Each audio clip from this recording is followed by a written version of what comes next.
Hello friends, मैं हूं doctor Arpana. आप सब लोगों का स्वागत है मेरे यूट्यूब चैनल में। मैं शेयर करती हूं आप लोगों के साथ कुछ हेल्थ टिप्स, साथ ही हम बात करते हैं कुछ बीमारियों के बारे में भी, कैसे उनके सिम्टम्स के साथ डील किया जाए और होम्योपैथी कैसे आपको मदद कर सकती है।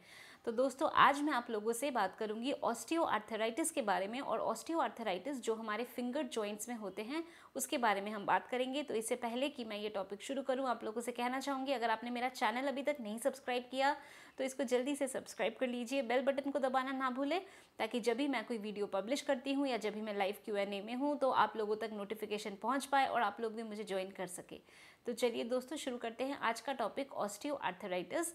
तो ऑस्टियोआर्थराइटिस का मतलब है कि ये एक डिजेनरेटिव कंडीशन है आपके जॉइंट्स की, जिसमें जॉइंट्स की जो कवरिंग होती है, जो कि कार्टिलेज की कवरिंग होती है, वो कार्टिलेज डीजेनरेटिव कंडीशंस के वजह से, यानी एज के साथ साथ उसमें डीजेनरेशन आने लगता है, कार्टिलेज आपका घिस जाता है, जिस वजह से दोनों बोन्स आपस में वो एक्सपोज हो जाती हैं और जिसके वजह से वो फिर आपस में घिसने लगती हैं और फिर बोन के एजेस में छोटे छोटे स्पर्स या जिसको हम ऑस्टियोफाइट्स बोलते हैं, तो ऐसे बोनी ग्रोथ्स हो जाते हैं और फाइनली जो आपका जॉइंट है वो उसमें पेन होता है, उसमें सूजन आ जाती है, उसको हिलाने में दिक्कत होती है। तो ये सब चेंजेस आते हैं ऑस्टियोआर्थराइटिस में। ऑस्टियोआर्थराइटिस किस कारण से होता है? तो ये एज के साथ साथ होता है, जैसे जैसे एज प्रोग्रेस होती है तो वो एक कारण रहता है। साथ में मोटापा यानी ओबेसिटी, तो जो थोड़े ओबीस होते हैं या मोटे होते हैं उनमें ऑस्टियोआर्थराइटिस के केसेस ज़्यादा देखे जाते हैं as compare to the thin population.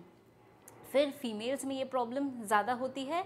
साथ में अगर आपको कोई इंजरी या ट्रॉमा वगैरह की हिस्ट्री है, आपको चोट लगी है, तो उसके कारण से भी ऑस्टियोआर्थराइटिस हो सकता है after a prolonged course of time, ऐसा हो सकता है। और उसका रीज़न है कि कार्टिलेज जो कि बोन की कवरिंग है, तो कार्टिलेज जब आपका डिस्ट्रॉय हो जाता है या कार्टिलेज में जब डिजेनरेशन होने लगती है, कार्टिलेज घिसने लगता है, तो तब इस तरह के प्रॉब्लम होती है।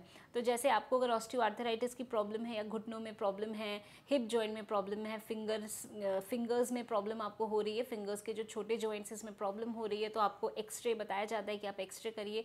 तो एक्सरे जब हम देखते हैं तो हम क्या देखते हैं कि दोनों बोन्स के बीच की जो स्पेस है, जो जगह है, वो कम हो रही है। क्यों? क्योंकि कार्टिलेज आपका ख़राब हो रहा है, डिजेनरेट हो रहा है, इसलिए जो स्पेस है वो स्पेस कम हो रही है और बोनी ग्रोथ, जैसे मैंने बताया कि स्पर या ऑस्टियोफाइट्स ऐसे बनते हैं और इस कारण से आपको जो जॉइंट में पेन वगैरह प्रॉब्लम रहती है। तो मैंने ऑस्टियोआर्थराइटिस नी जॉइंट के बारे में आप लोगों से बात करी है, ऑस्टियोआर्थराइटिस हिप जॉइंट के बारे में भी बात करी है। तो आज हम बात करेंगे ऑस्टियोआर्थराइटिस जो फिंगर जॉइंट्स में आपको होता है। तो इसमें क्या होगा, सबसे पहले आपको जो शुरुआती रूप से सिम्टम्स होते हैं, तो पहले आपको दर्द रहेगा, फिर धीरे धीरे सूजन वगैरह आती है और आपको जो ऐठन सी महसूस होती है, यानी पहले आपको दर्द से शुरू होता है, फिर थोड़ा सा ऐठन स्टिफनेस जैसी रहती है और आपको जो हाथ चलाने में आपको दिक्कत का महसूस होता है। फिर उसके बाद वहाँ पे धीरे धीरे सूजन आने लगती है, फिर कट कट की आवाज़ें आना, क्रेपिटस या जिसको हम क्रैकलिंग साउंड कहते हैं, तो ऐसी आवाज़ें आती हैं, कट कट कट ऐसी आवाज़ें आने लगती है जॉइंट्स के बीच में से। जब आप जॉइंट्स को यूज़ करते हैं तब ऐसी क्रेपिटस की आवाज़ आती है। और फिर फाइनली जो फिंगर के छोटे जॉइंट्स हैं उसमें नोड्स बन जाते हैं, जिसको हम बाउचर्ड्स नोड या हेबर्डन नोड्स कहते हैं। तो ये एकदम जब नोड्स बन जाते हैं तो डिफॉर्मिटी, यानी कि आपके जो फिंगर्स के जॉइंट है वो डिफॉर्म होते हैं, उंगलियां टेढ़ी होने लगती है।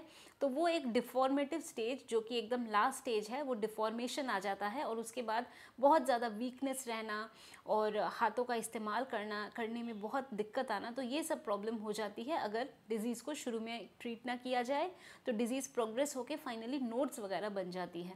तो हेबर्डन नोड्स, बाउचर्ड्स नोड, ये जिन जिन डॉक्टरों ने इनको डिस्कवर किया तो उनके नाम से इन नोड्स के भी नाम दिए गए हैं। तो बेसिकली उस टाइम पे पूरी डिफ़ॉर्मिटी आने लगती है, उंगलियां टेढ़ी होने लगती हैं और उंगलियां चलाने में दिक्कत होती है, एकदम वीकनेस आ जाती है, डिफ़ॉर्मिटीज़ आ जाती है। तो ये सब तकलीफ़ें होती हैं। तो अगर ऑस्टियोआर्थराइटिस की प्रॉब्लम ना हो तो उसके लिए क्या करना चाहिए? फीमेल्स को स्पेशली शुरू से ही कैल्शियम इंटेक अपना अच्छा रखना चाहिए और साथ में बादाम आप अगर खाते हैं तो बादाम से भी आपको अच्छा, बोन्स के लिए बहुत अच्छा है। और साथ में अंजीर यानी कि फिग जिसे हम कहते हैं, तो अंजीर, बादाम, ये सब बहुत अच्छा है। फिर भुना हुआ जो चना होता है, that is also very good. तो ये सब अगर आप शुरू से खाते हैं तो ऐसी प्रॉब्लम आगे चलकर नहीं होगी। तो चलिए अब हम बात करते हैं कि अगर ऑस्टियोआर्थराइटिस है आपको फिंगर जॉइंट में, तो होम्योपैथी में कौन सी मेडिसिन है जो आपको मदद कर सकती है।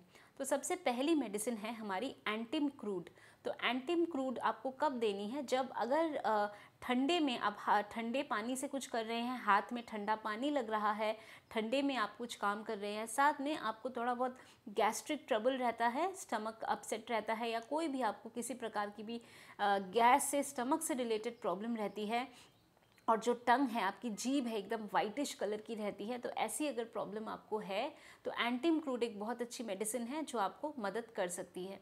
अब जैसे मैंने आपको नोड्स की बात करी कि फिंगर्स के जो छोटे जॉइंट्स हैं इसमें नोड्स बन जाती हैं, तो ये जो नोड्स हैं या जो गांठें हैं या जो लंप है, अगर बहुत ज़्यादा हार्ड है, एकदम स्टोनी हार्डनेस है, बहुत ज़्यादा हार्ड है टच करने में और बहुत पेनफुल है, तो इस केस में जो मेडिसिन काम करेगी वो है कैलकेरिया फ्लोर। तो अगर कहीं पे भी हमारे बॉडी में स्टोनी हार्डनेस या बोनी हार्डनेस की ग्रोथ्स होती हैं, लम्प्स होती हैं, सूजन हो जाती हैं, जो कि बहुत ज़्यादा हार्ड होता है, जिसको हम कहते हैं स्टोनी हार्डनेस, एकदम पत्थर जैसा हार्ड, तो उस केस में कैलकेरिया फ्लोर बहुत अच्छा काम करती है उसको डिज़ोल्व करने में या उसको ठीक करने में। फिर हमारी नेक्स्ट मेडिसिन है बेंजोइक एसिड। बेंजोइक एसिड में क्या होगा, आपको पेन रहेगा, आपको फिंगर जॉइंट में पेन, साथ में सूजन। और बेंजोइक एसिड का एक कैरेक्टर है कि बहुत ज़्यादा जो यूरिन आपका होता है बहुत ज़्यादा स्मेली, बहुत ज़्यादा ऑफेंसिव है, तो अगर वो सिम्टम्स है तो बेंजोइक एसिड बहुत हेल्पफुल है। फिर हमारी मेडिसिन है एक्टिया स्पाइकेटा। एक्टिया स्पाइकेटा में भी जितने हैंड्स के छोटे जॉइंट्स हैं इनमें आपको प्रॉब्लम शुरू होती है, तो इसके लिए मैनेजमेंट के लिए इसमें यह भी ज़रूरी है कि आप हाथों की एक्सरसाइजेस करें, जो आपके फिंगर जॉइंट्स हैं उनको ठीक से मूवमेंट करना, क्योंकि हमारे जो हाथ हैं, हमारे फिंगर जॉइंट्स हैं, तो जितने भी हमारे फाइन मोटर स्किल्स होते हैं, जैसे लिखना है या मे बी आप टाइप कर रहे हैं, या आप कुछ भी सामान उठा रहे हैं, कप उठा रहे हैं, ग्लास उठा रहे हैं पानी पीने के लिए, तो ये सब एक्टिविटीज़ जो आपके फिंगर्स आपको मदद करते हैं, जितने भी फाइन मोटर एक्टिविटी हैं वो आपको फिंगर्स के द्वारा आप कर सकते हैं। तो इसीलिए ज़रूरी है कि आप लोग कभी भी अगर ऐसा कुछ प्रॉब्लम महसूस करते हैं तो ज़रूर इन्वेस्टिगेशन करवाएं, एक्सरसाइज ज़रूर करें, हाथों की एक्सरसाइज करें, फिंगर्स की एक्सरसाइज करें। मैंने फिंगर्स की एक्सरसाइज के बारे में भी ऑलरेडी वीडियो बनाया है, तो आप लोग ज़रूर उसको देखें और एक हेल्दी लाइफस्टाइल आप अपनाएं। और अगर ऑस्टियोआर्थराइटिस की प्रॉब्लम है तो मैंने आपको मेडिसिन भी बताई है, पर मेडिसिन के बारे में अगर ज़्यादा जानना है आपको तो आप ज़रूर मुझे कमेंट सेक्शन में लिखकर आप बता सकते हैं अपने सिम्टम्स के बारे में, और आप मेरे साथ मेरे लाइव Q&A में भी जुड़ सकते हैं और लाइव चैटिंग के थ्रू अपने क्वेश्चंस पूछ सकते हैं।